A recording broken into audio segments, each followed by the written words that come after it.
disse na brincadeira, com essa implicância de evangélico com tudo, né?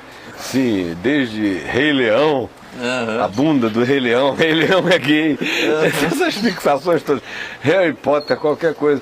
Harry Potter, por exemplo, é ciúme.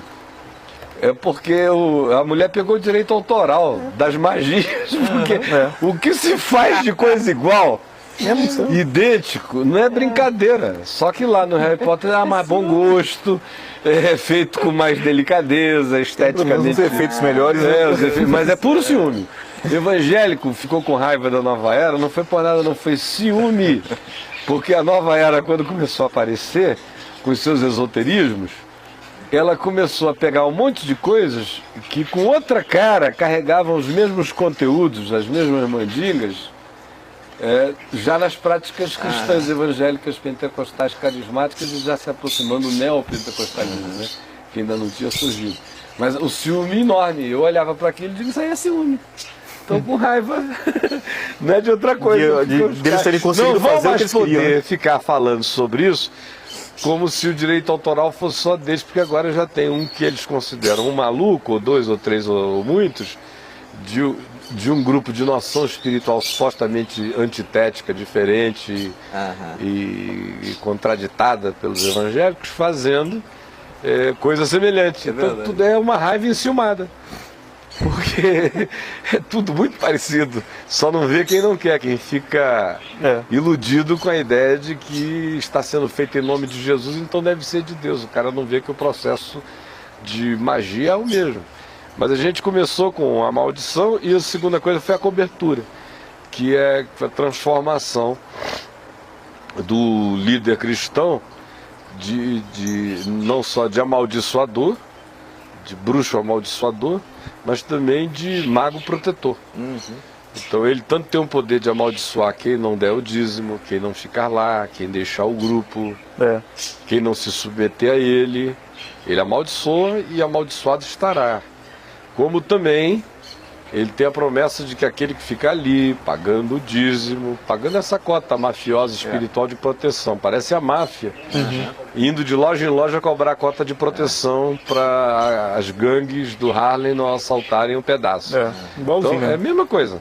Aí olha, se quiser ter proteção, tem que pagar o dízimo aqui, tem que frequentar aqui, tem que se oferecer como soldadinho de chumbo para marchar nas nossas mobilizações locais, nos nossos projetos locais. E aí então, eu como Moisés, estenderei a minha mão e garantirei que vocês estarão protegidos. Do contrário, eu estarei com a mão erguida para cá e com essa aqui eu vou estar escondendo aqui. Ou se você não me respeitar, eu ainda faço assim pra você mesmo. Uma maldição que não só retira a mão, mas ainda manda uma outra pra ele. Mas é assim que o pessoal tem gente que vai ficar chocado porque eu fiz assim, mas eu só estou retratando o que recebe. De maneira caricata o que acontece no mundo espiritual. Ou a minha mão fica assim porque você está pagando tudo, ou então, mano, eu te mando para lá. E vai mesmo, com o dedão no lugar, até os quintos. E aí a maldição se multiplica. E a quinta essência da sua desgraça. Conclusão: maldição no passado, entre nós, estava ligada ao macumbeiro, ao bruxo, ao satanista. Hoje em dia, o satanista, o macumbeiro perderam o poder da maldição. Maldição braba é de pastor. Maldição de pastor nem macumbeiro quebra. Maldição de macumbeiro, pastor quebra. Você veja qual foi o nível em que nós chegamos. O nível foi esse. Ambicionou-se o lugar do bruxo, o poder do bruxo, a influência do bruxo, a convergência dos ricos para o bruxo, porque rico tem pânico de maldição e paga a suspensão da maldição com grana boa. Você veja que essa história de maldição no meio evangélico, ela pegou em todo lugar, mas entre os pobres ela pegou como uma herança oriunda do substrato cultural anterior. afro-ameríndio ou qualquer outra coisa assim. Mas no meio evangélico, no qual a maldição mais se popularizou, foi a classe média, de média baixa, média, média, média alta, até a classe alta, nos movimentos adonepianos e paralelos. Por quê? Porque rico tem pânico de maldição. Ele tem o que perder. Ele tem muito o que perder. Então, e como também são esses que vão ao João de Deus, são esses que vão buscar proteção, é quem muito tem. Você chega nesses pais de santo importantes no país, é só de Audi, Mercedes e BMW para cima, parado na porta. É só a ricarada indo lá. No pastor ou no profetão evangélico com o mesmo perfil, você vê que também ele se torna um polo de atração da ricarada apavorada com medo de ir mal nos negócios. Aí ficam aqueles profetas cativos que cumprem esse papel de proteção, de deixa eu botar o escudo que emana de mim sobre você para proteger você. Como é que o pessoal não percebe esse processo de desevolução, né? Porque você está retornando ao paganismo, às religiões de mistérios, a esses videntes e profetas que eram contratados para garantir a sua vida naquela época. As religiões de mistério ainda eram muito mais sofisticadas, né? O pessoal está voltando o sacrifício maia e asteca, é um negócio muito mais sanguinolento. É mais longe ainda, né? Agora, de livros evangélicos, um dos best-sellers são livros que tratam disso aí, especialmente a gente falando de Belo Horizonte e Goiânia, de um autor de BH e de Goiânia, né? Que depois veio para Brasília. Né?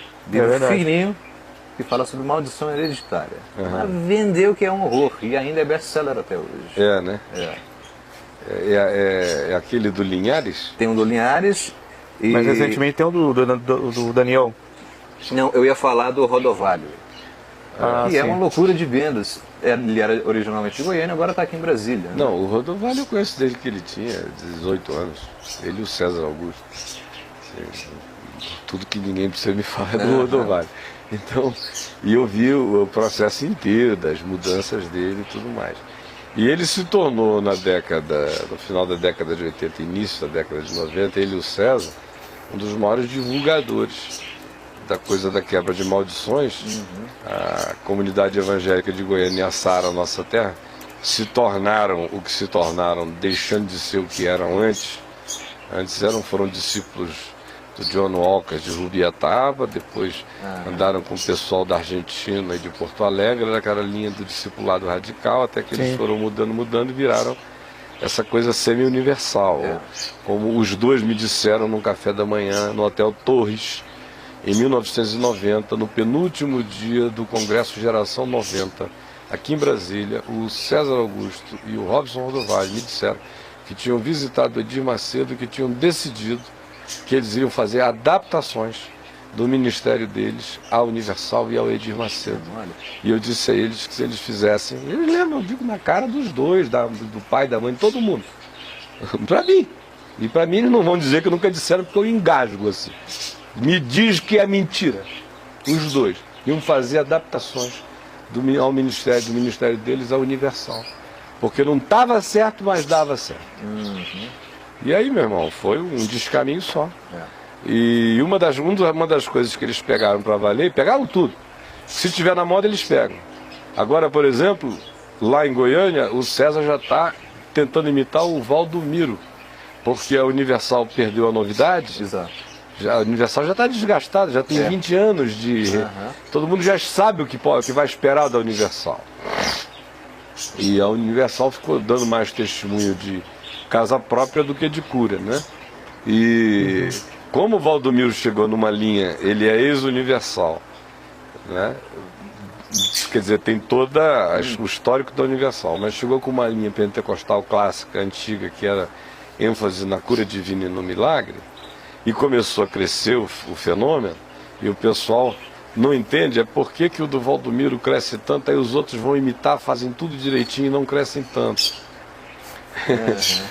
Não crescem tanto, porque tudo está crescendo, então eu vou imitar. E o César agora está nessa de imitar o Valdomiro. Mas eles vêm imitando todo mundo. Começou a dar certo do ponto de vista deles. Dar certo é muita gente, muito dinheiro. Começou a dar certo, então eles mudam, adaptam, incorporam, vão ficando esse monstrengo enorme. Eu nunca os vi jogarem nada fora, eu só os vejo jogarem mais poções mágicas no panelão da desgraça. Aí pá.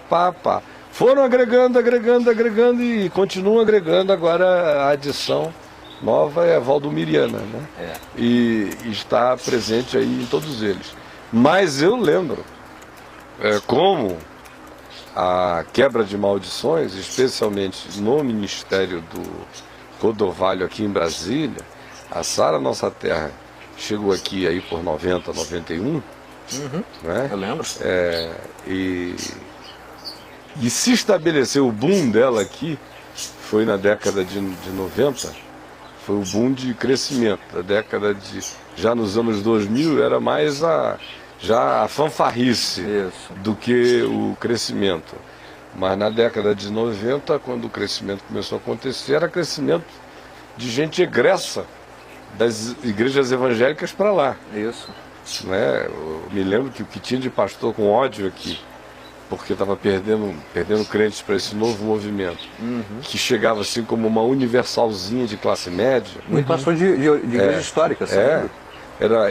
A Sara pegou muita gente dos presbiterianos, batistas, metodistas e tal, porque a alternativa, a proposta que me foi contada pelo Rodovalho e pelo César, no café da manhã do Hotel Torres, no penúltimo dia do Congresso Geração 90, era de que seria uma universal para a classe média.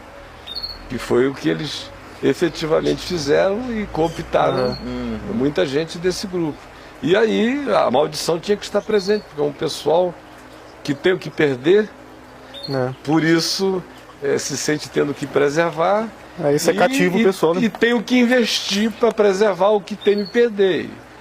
E tem me perder por causa da maldição. Eu vi, por exemplo, o que aconteceu na cabeça de gente presbiteriana aqui, porque a rebordosa desse fluxo, quem pega aqui de um modo ou de outro somos nós, no caminho da graça.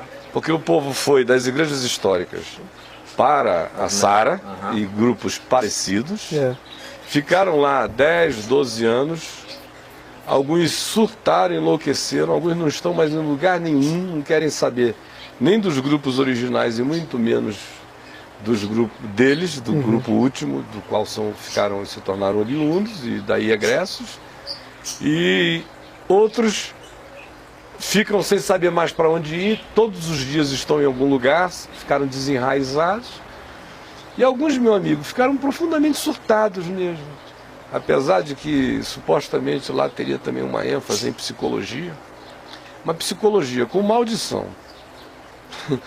Não tem como, não tem como aliviar ninguém. Eu não sei na cabeça de quem, de que maluco é que surgiu a ideia de que pode existir uma psicologia que se relacione ao mesmo tempo com uma tese como a da quebra de maldição e da presença de maldição. E lá, de um lado, joga-se o medo e o pânico no coração do pessoal. Se você ficar panicado com o que você ouve lá mesmo, você chegou tranquilo. Você era usando a linguagem evangélica, um perdido, e agora a minha, um perdido da boa, tranquilão. Aí você entra, começa a ficar grilado. Né? Diabo, maldição. Aí o cara que estava antes perdidamente tranquilo, começa a ficar agora salvamente desesperado. Aí grilado, aí ele começa a ficar salvamente surtado. Será que esse negócio vai pegar em mim? Será que tem alguém? Aí ele começa a fazer exumação para trás. Não falta maluco na casa de nenhum de nós, né? Não falta. Não falta doido para trás. Não falta no presente, quanto mais no passado. Não falta uma origem indígena, o cara vai lá quebrar a maldição, até disso aí. Aí vai exumar muita coisa. Aí o medo aumenta e cresce. Aí você fica com medo, vai pedir ajuda, vai para a clínica psicológica deles, onde você paga. Ah, é? Então o insuflamento do medo é gratuito. Basta ir lá, não é gratuito que você ainda deixa uma grana de um dízimo danado. Agora, se você ficar desesperado e precisar ajuda efetiva, você paga, mano, por consulta, por hora de consulta. Então, de um lado, a bruxificação lança o medo. Na hora que os fiéis apavorados precisam de aconselhamento, o líder espiritual ou a líder espiritual, na mesma hora, viram psicólogos. E usam todos os elementos dos dogmas freudianos, de que se não pagar, não tem resultado efetivo. Então o cara paga para ficar amaldiçoado, apavorado, e depois paga supostamente para se ver livre. Para se ver livre psicologicamente, num processo longo, do que eles mesmos puseram na cabeça do indivíduo. Terrorismo e aí total, depois o cara acaba sentado aqui, a 3x2. Eu tenho ouvido muita história nesses últimos 5 anos aqui em Brasília, do pessoal que vem, e alguns vêm com a cabeça muito emalucada. Eu já vi garotos que eu vi crescer aqui na cidade, acompanhei o crescimento, vi nascer, crescer, conheço o pai, a mãe, toda gente boa. Aí, na adolescência, por alguma razão, um garoto teve uma crise lá na igreja local, histórica, na qual frequentava, acabou indo junto com aquele bando de moços, com muita ênfase na música, no rock, na mobilização da garotada. Isso é uma igreja de meninos, a Sara Nossa Terra. Então, tinha um monte de escoteiro. Aí foram para lá. Bom, eu já tive que atender, dentre essas pessoas, meninos que vieram me contar acerca dos pais uma história que nunca existiu. Eu sei que nunca existiu, eu os vi crescerem. Mas o cara, supostamente nessa de medo de maldição, vai para a profetisa. Aí a profetisa começa a inventar para ele uma história que nunca houve. Começa a dizer que antes dele nascer, a mãe teve sentimentos assim, assado. Aí começa a levantar já uma suspeição danada do cara em relação ao amor da mãe. Aí o pai começa a contar para ele, por profecia, uma história. E vão fabricando pais que nunca houve. Histórias que é uma cachorrada da pesada. Aí o cara internaliza aquilo tudo em nome de Deus. Imagina a profundidade da introjeção. A força que vem só de dizer que é de Deus a coisa aí. A memória dele fica apagada diante da construção dessa memória perversa sobre os pais, e que dão a ele a justificativa de por que ele estaria da necessidade de continuar se tratando, ficando livre da maldição, de não sei o quê, e enlouquecem uma pessoa sã, que se desequilibra para o resto da vida. Por exemplo, esse menino ao qual eu estou aqui explicitamente fazendo referência, é filho de um grande amigo meu. Até hoje o pai chora a tristeza de ver que aquele filho equilibrado, tranquilo, sereno, até os 20 anos de idade, todo bem encaminhado, de repente, meu irmão, começou a voltar para casa esquisito, olhando todo mundo com um olhar estranho, suspeitando de tudo e de todos. Bem-vindo, Tonho. E se tornou outra pessoa. O pai me diz, olha, eu não reconheço.